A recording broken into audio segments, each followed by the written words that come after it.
Fala pessoal, tudo bom com vocês? Hoje eu vim aqui falar um pouquinho sobre a minha trajetória aí no mundo dos concursos e no mundo dos estudos, até eu conseguir ser aprovada ali na Câmara, porque é uma coisa que o pessoal assim fica muito surpreso, muito perplexo com a velocidade com que eu fui aprovada, e não só ser aprovada, a minha colocação foi muito alta para a Câmara Legislativa, então eu fiquei em quarto lugar com 3 meses de preparação. Eu nunca havia estudado para concurso público antes.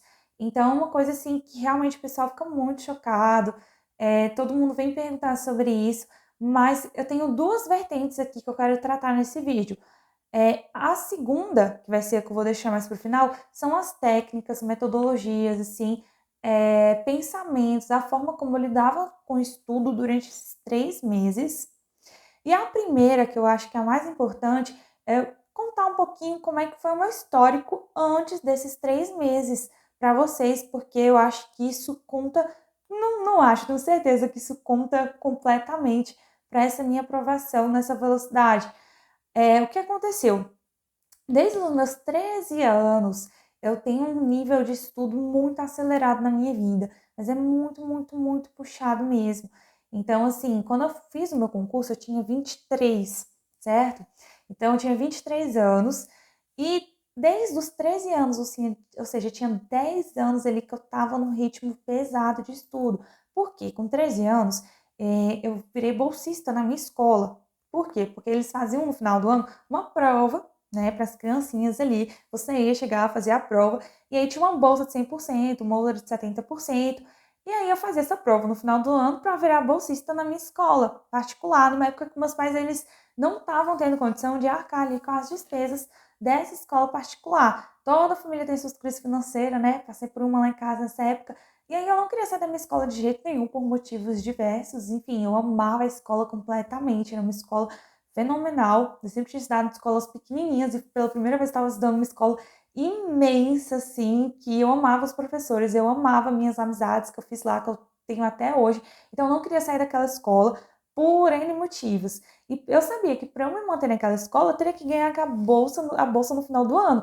E a bolsa eu conseguia a partir dos estudos. Então eu estudava ali férias de julho, as criancinhas todas brincando, e eu estudando, estudava final de semana, às vezes pegava um feriado, estudava. Então eu levava assim e sozinha, gente, chegava lá, pegava meus livros e estudar para, enfim, garantir o que eu queria no momento, que era essa bolsa.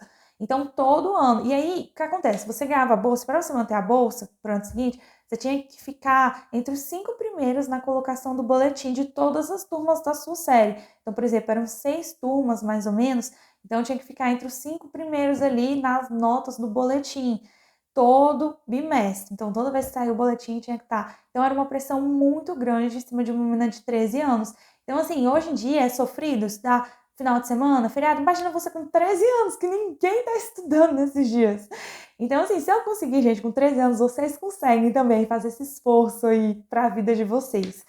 E aí, beleza. Então, eu tive essa fase aí muito forte, que foi dos 13 anos até eu me formar no ensino médio. Por quê? Porque eu tinha que ganhar a bolsa, tinha que manter bolsa, ganhar a bolsa e manter bolsa.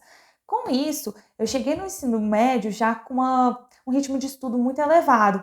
Então, eu participava daquelas Olimpíadas de conhecimento, cheguei a ganhar uma Olimpíada ganhar uma medalha de bronze na Olimpíada Brasileira de Física, acho que foi no ano de 2011. Então, ganhei essa medalha de bronze. Fui aprovada para direito na UNB na metade do meu terceiro ano.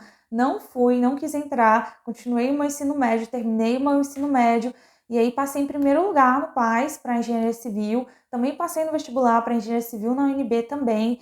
Então, durante o curso, também dei minha vida, estudei muito, muito. Tinha prova até de 24 horas, assim, que você ficava 24 horas praticamente fazendo a prova, virada fazendo a prova. Então, assim, eu tive um ritmo de estudos na vida muito pesado. Então, quando a pessoa às vezes fala assim, nossa, 3 meses, ela estudou pouco. Não, foram 10 anos de muito sofrimento, assim, de muita renúncia, porque foram 10 anos que eu renunciei mesmo, muitas coisas. Então, final de semana, durante a faculdade, assim, não existia final de semana para mim, não existia. E foi a pior fase da minha vida, assim, em termos de estudo, foi durante a faculdade. Foi a mais difícil, porque era conciliar com estágio, trabalho. No final também a faculdade já estava trabalhando. Então, nossa, foi muito complicado, foram períodos, assim, muito difíceis mesmo. Quando eu fui estudar para concurso, foram 3 meses ali que eu já estava acostumada com aquela rotina. Então, para mim, não foi novidade eu ter que estudar 12 horas por dia. Às vezes as pessoas falam, gente, não eram 12 horas líquidas, tá? Primeira coisa, eram 12 horas brutas. Só que às vezes passava um pouco disso, às vezes eram 14 horas brutas também. Líquidas, eu não sei porque eu nunca calculava quantas horas líquidas, mas eu estudava, assim, 3 turnos de 4 horas por dia. Então, era 4 horas, 4 horas, 4 horas. Tá? Às vezes eu emendava mais e fazia o último turno de 6 horas. Então, assim, claro, eu estava estudando, eu levantava para beber água e ao banheiro, às vezes respondia mensagem no celular, ok? Então era mais ou menos isso, de domingo a domingo, tirando o sábado à noite, que era o meu único momento de descanso ali, que eu via o meu namorado da época. Tive término no meio do caminho aí, nesses 3 meses do meu pós-edital, mas quando eu fui começar a estudar para a Câmara, para a CLDF, eu fui começar a estudar no pós-edital e foram realmente 3 meses assim que eu parei minha vida, eu não fazia nada. Então, eu não fiz academia nesse período, eu gostava muito de tocar violão, cantar, ver meus amigos, eu gostava de fazer coisas normais, que nem todo mundo, né? Assistir filme, assistir série.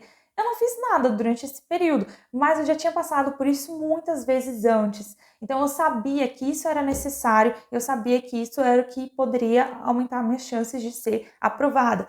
E aí, o que contribuiu muito foi eu ter base também em 2 matérias. Eu tinha uma base muito forte em português, pela época da escola, do vestibular, do PAS, eu tinha base muito boa em raciocínio lógico, pela escola e pela faculdade também.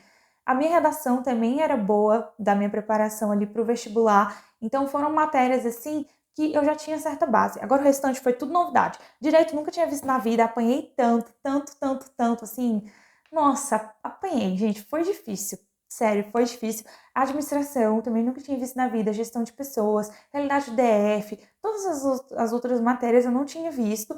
E foram matérias ali que eu peguei e suei em cima, caí matando para conseguir fechar o edital, fazer todas as revisões, fazer simulados, fazer redação, para chegar com o nível de preparação que eu queria para a prova.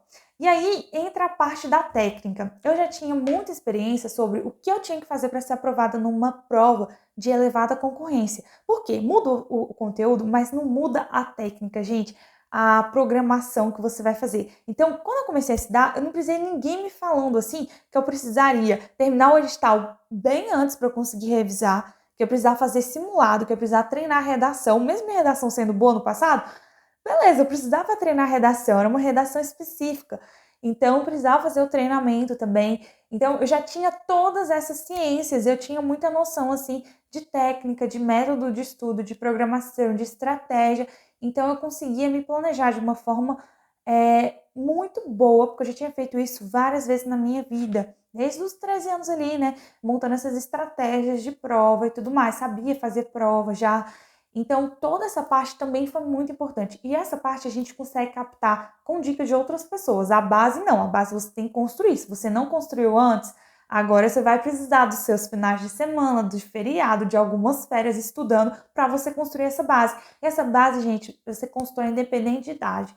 Então, assim, pode ter a idade que for, você não tem a base naquilo, você consegue construir, não tem problema. Só que você vai ter que dedicar esse tempo assim como eu dediquei ali com certa idade, entendeu? Mas não tem essa questão da gente assim, nossa, ficar se autolimitando por questões assim, nossa, eu não sou capaz, passou o meu tempo de aprender português. Não, não tem isso, pessoal. Independente da idade que você tenha, independente da carga horária que você tenha, se você tiver constância, dedicação, e claro, ao longo do tempo você vai conseguir construir sua base também, chegar firme para os seus próximos concursos.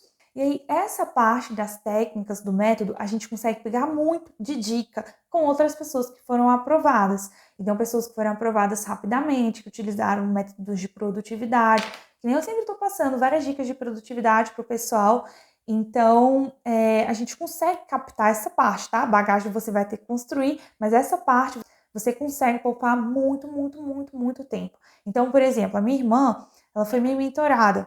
Ela foi aprovada aí para PCDF agora, para escrivão dentro das vagas. Então eu cheguei e sentei assim, Bruna, você vai fazer isso, isso, isso e aquilo, para ela não perder tempo. Então que ela gastaria aí 2 meses descobrindo um dos concursos, às vezes mais tempo que isso, ela descobriu ali em o quê? 1 hora de conversa. Falei, ó, você vai estudar pelos PDFs, prioriza os PDFs, você tem ritmo de leitura, videoaula só porque você tiver dificuldade. Resumo, não monta caderno, você vai pegar os resumos prontos, mapas mentais prontos, slides do professor, de gravação, pega tudo isso, deixa para você anotar só no final, porque você vai ter uma base nas matérias e você vai anotar pouca coisa, você vai fazer um resumo de fato e não um caderno imenso, quase com um PDF ali escrito, porque no começo a gente não consegue resumir, né? Então, eu já passei todo o caminho das pedras ali, falei todo dia, faz 2 PDFs por dia, você vai fechar o edital, você tem tantos PDFs, você vai fechar o edital em tantos dias. Então, isso é o meu papel como mentora também, assim como todos os meus outros mentorados, né? Faço exatamente esse papel de facilitar, né? Mostrar a programação ali, a estratégia e tudo mais, que é uma coisa que eu vejo que eu consegui aprender muito bem a fazer ao longo do tempo. Então, a gente analisar ali em termos de edital, o que vai ser melhor a gente fazer, para onde a gente começa, para onde a gente vai. Então, essa parte ela é muito importante. E você não ficar gastando muito tempo de estudo. Tempo, gente, é a parte mais preciosa, assim, da tua vida quando você é concurseiro. Você tem que saber utilizar muito bem o seu tempo, porque senão você não é aprovado. Por isso que tem tanta gente que tá ali estudando e tá exclusivamente estudando durante bastante tempo e ainda não foi aprovado. Às vezes não é nem só questão de bagagem, às vezes é questão da utilização, do aproveitamento do tempo enquanto está estudando. Às vezes a pessoa senta 1 hora para estudar e aquela 1 hora não rende.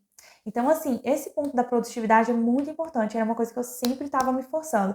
Ah, eu vou estudar agora tantas páginas dentro dessa hora. Essa próxima hora eu vou estudar tantas páginas, né? Então, eu vou sempre tentando aumentar a quantidade de páginas que eu estou estudando. Um dia eu estou fazendo tantas videoaulas, no outro dia eu tento fazer mais videoaulas. Então, tudo isso, toda essa questão de você tentar ser produtiva a cada hora que você está estudando, faz muita diferença, muita, porque você tem que saber utilizar o tempo que você tem, tá? Não passa em concursos quem tem mais horas acumuladas, não. Não passa, senão não teria sido aprovada. Passa quem sabe fazer melhor uso das horas que tem para estudar. Então, esse é o ponto principal. Você tem que ser muito produtivo no tempo que você tem para estudar e você tem que criar tempo também. Para você criar esse tempo, exige muita renúncia. Então, assim, renunciar às vezes de fim de semana, de saídas, daquela série favorita. Claro que você não vai renunciar a tudo da sua vida, mas você vai renunciar a muita coisa durante o seu período ali.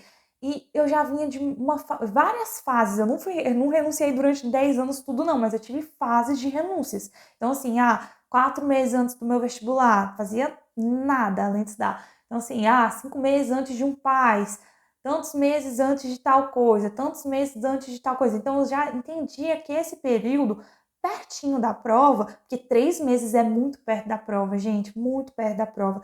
Aí, esses períodos muito perto da prova, a gente tem que renunciar mesmo, senão não tem jeito. E é, tipo, uma realidade que eu tenho dificuldade até para falar para os mentorados, às vezes, que é uma verdade muito dolorida, né? Você falar que a pessoa tem que renunciar disso, daquilo, é dolorido, mas eu não posso também mentir e falar que eu não estava renunciando quando eu tive que renunciar. Claro que, dependendo da situação da pessoa, quando ela construiu uma bagagem muito boa na vida de concursos, aí ela já pode levar o negócio com mais equilíbrio, sem renunciar tanto. Mas normalmente não está sobrando tempo para os concurseiros. Normalmente a gente tem que renunciar mesmo, fazer nossas escolhas, dedicar o máximo de tempo que a gente tiver disponível para aquilo.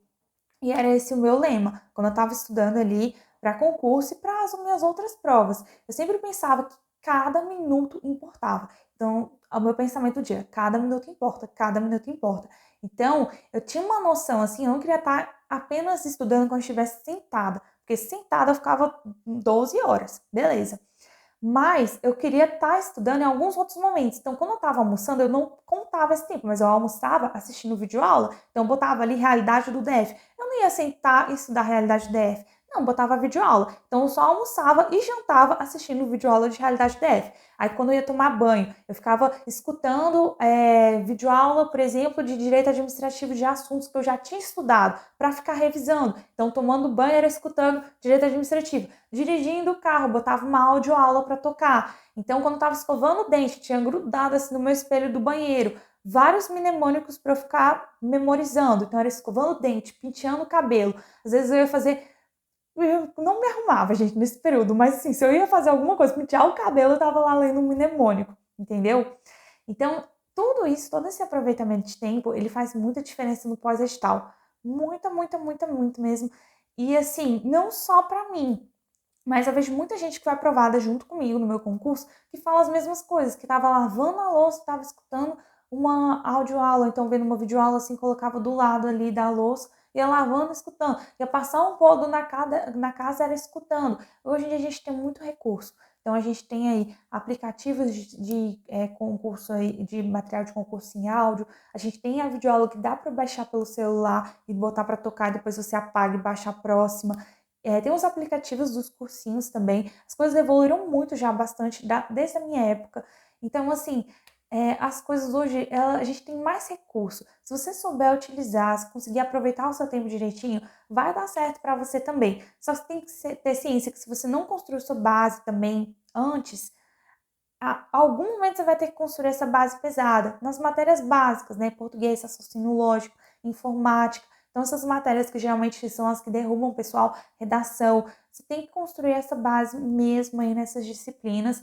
E é uma questão, pessoal, de dedicação mesmo, renúncia, esforço, saber pegar dica com quem já trilhou aquele caminho, não cometer os mesmos erros que as outras pessoas, testar os acertos de outras pessoas. Então você testa, isso aqui não dá certo para mim, isso aqui dá certo para mim, beleza, eu vou ficar com isso. Isso aqui não dá certo, isso aqui dá certo. Então você vai juntando, criando um compilado aí do que dá certo para você e que é compatível com outras pessoas que foram aprovadas, né? Porque as pessoas são aprovadas fazendo coisas diversas, né? Só que tem gente que é aprovado mais rápido, tem gente que é aprovado com mais tempo. Então, assim, a gente vai tentando ajustar ali para nossa realidade, porque a gente quer também. E é isso. Se vocês tiverem alguma outra dúvida, qualquer coisa, só comentar aqui ou então me chamar ali no meu Instagram, que é o amanda.concursos. Quem quiser também saber sobre o meu programa de mentoria, é só acessar o meu site, que é www.amandaconcursos.com. E é isso, pessoal. Se inscreva aqui no canal, deixa o seu like, seu joinha aí, ativa o sininho. Quem quiser deixar também recomendação de próximos temas para os vídeos, só deixar aqui embaixo nos comentários, tá bom? Então, até o próximo vídeo. Tchau, tchau!